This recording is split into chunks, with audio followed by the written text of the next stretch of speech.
வச்சு 2 கோழி வாங்கினேன். கோழி வந்து நல்லா பெரிய கோழி, நாட்டுக்கோழி, முட்டை கோழியாக வாங்கினேன். அப்போ அந்த முட்டை கோழியை வச்சு வீட்டுக்கு வாங்கிட்டு வந்தோடனே ஒரு 4 நாள் கழிச்சு முட்டை இட்டுருச்சு கோழி. அந்த முட்டையை கொண்டு போய் என்னுடைய சூழ்நிலையை சொன்னேன். ஆனால் கண்ணீர் வந்துடும், கண்ணீர் இந்த இடத்துல விடக்கூடாது அப்படிங்கிறதுக்காண்டி நான் வந்து பேசிக்கிட்டு இருக்கேன்.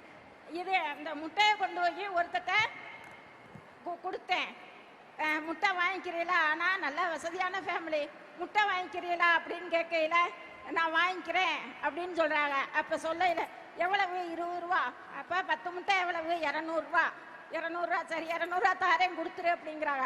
அந்த 200 ரூபா ஏன் நான் வாங்கிட்டு வரேன். அந்த 200 ரூபா வந்து எனக்கு முத இந்த மகளிர் உரிமை தொகைனால அந்த 200 ரூபா வந்துச்சு அந்த மாதம். அப்போ 1000 ரூபா ப்ளஸ் 200 ரூபா, 1200 ரூபா எனக்கு அன்னைக்கு வருமானம். அப்போ அதை பார்த்து எனக்கு ரொம்ப சந்தோஷம். அடுத்த மாதம் ஒரு 1000 ரூபா. அந்த 1000 ரூபாயை வச்சு இதே ஒரு கோழி வாங்குவோம் அப்படின்னு சொல்லிட்டு 4 முட்டையிடாத கோழியா 3 மாதம் குஞ்சு, 4 மாதம் குஞ்சு வாங்கினேன், 4 குஞ்சு.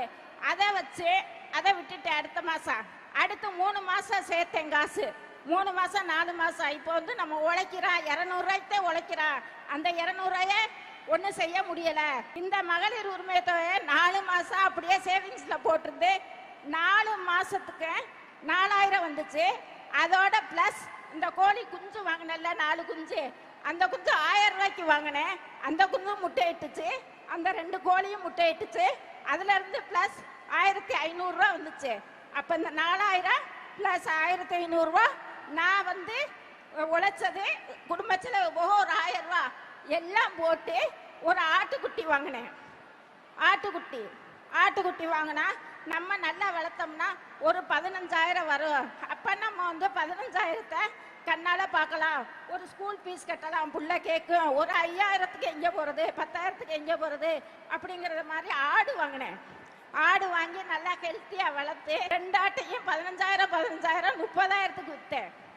போன ஜனவரி மாதம் ஒரு ஆடு வாங்கினேன், ஜூன் மாதம் விற்றேன். எவ்வளவு? 10000த்துக்கு விற்றேன். அந்த 10000த்தை என் பிள்ளைக்கு ஸ்கூல் ஃபீஸ் கட்டினேன்.